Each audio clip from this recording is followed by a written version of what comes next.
Chavan from Standard 8.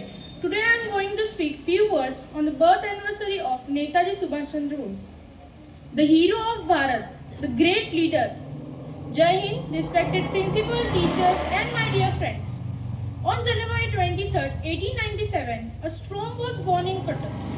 A storm that eventually traveled across the world, crossed the deep oceans in submarines and organized a big army of tigers to free our motherland.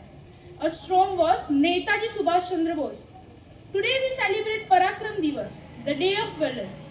Why do we call him Netaji? Because he didn't just order people, he led them. When the world was caught under the darkness of slavery, Netaji was flame and hope. He told us, freedom is not given, it is taken. His words still vibrate in our bloods that तुम मुझे खून दो, मैं तुम्हें आजादी दूंगा. In his Azad Hind Fauji, there was no Hindus, no Muslim, no Sikh. There was only Indians. My dear friends, today we are free. We don't have to fight on the borders like Azad Hind Fauji. But Netaji work was not finished. We must fight against the enemies of today's laziness, fear and dishonesty. If you are truly honor Netaji, be like him. Be the leader of your own life and always keep our India first.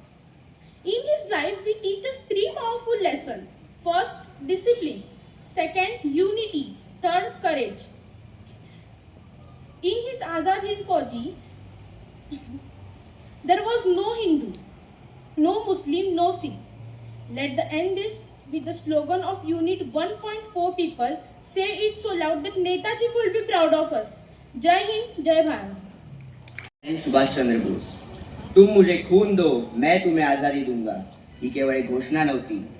हा एक ज्वालामुखी होता जो एका माणसाच्या छातीत दगदगत होता. हा आवाज होता नेताजी सुभाषचंद्र बोस यांचा. सन्माननीय मुख्याध्यापिका, वंदनीय गुरुजन वर्ग आणि माझ्या मित्रमैत्रिणी, आज आपण अशा एका महान क्रांतिकारकाला स्मरत आहोत ज्याने स्वातंत्र्याची वाट फक्त मागितली नाही तर लढवून मिळवण्याची हिंमत जगाला दाखवली. नेताजी सुभाषचंद्र बोस म्हणजे फक्त एक नेता नव्हे, ते म्हणजे ज्वलंत राष्ट्रभक्तीचे प्रतीक, अदम्य इच्छाशक्तीचा आदर्श आणि गुलामगिरीला नाकारणारा बंडखोर आत्मा. नेताजी सुभाषचंद्र बोस यांचा जन्म 23 जानेवारी 1897 रोजी ओडिसामधील कटक येथे झाला. बालपणापासूनच त्यांच्या मनात देशासाठी काहीतरी मोठं करण्याची आग पेटली होती. ते अभ्यासात फार हुशार होते. ICS सारखी मोठी नोकरी त्यांच्या हातात होती. पण प्रश्न असा होता, परकीय सत्तेखाली गुलाम राहून मोठा होण्यात अर्थ काय? त्यांनी ती नोकरी सोडली कारण त्यांना खुर्ची नाही तर स्वातंत्र्य हवं होतं. जिथे काही नेते चर्चा करत होते, वाट पाहत होते, ते नेताजी कृती करत होते. ते रणांगणात उतरले आणि त्यांनी उभारली आझाद हिंद सेना. त्यांनी एकच नारा दिला, चलो दिल्ली, आणि संपूर्ण जगाला सांगितलं, स्वातंत्र्य हे भीक मागून नाही तर शौर्याने मिळवायचं असतं. तुम मुझे खून दो, मैं तुम्हें आजादी दूंगा. ही घोषणा ऐकताच सर्व तरुणांच्या नसा नसा जोश संचारला. माता, भगिनी, शेतकरी, सैनिक सगळे नेताजींच्या पाठीशी उभे राहिले. देशाला स्वतंत्र करण्यासाठी त्यांनी काँग्रेस बरोबर अनेक चळवळीत देखील भाग घेतला होता. त्यांच्यावर क्रांतिकारी विचारांचा प्रभाव होता.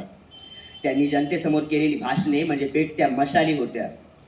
आझाद हिंद सेनेचे सरसेनापती म्हणून भारतीय जनता सुभाषचंद्रांना प्रेमाने व आदराने नेताजी म्हणू लागली. नेताजींनी झाशीची राणी नावाचे स्त्री सैनिकांचे पथक देखील उभारले होते. त्यांनी दिलेली जय हिंद ही घोषणा आज सर्वतोमुखी झाली आहे.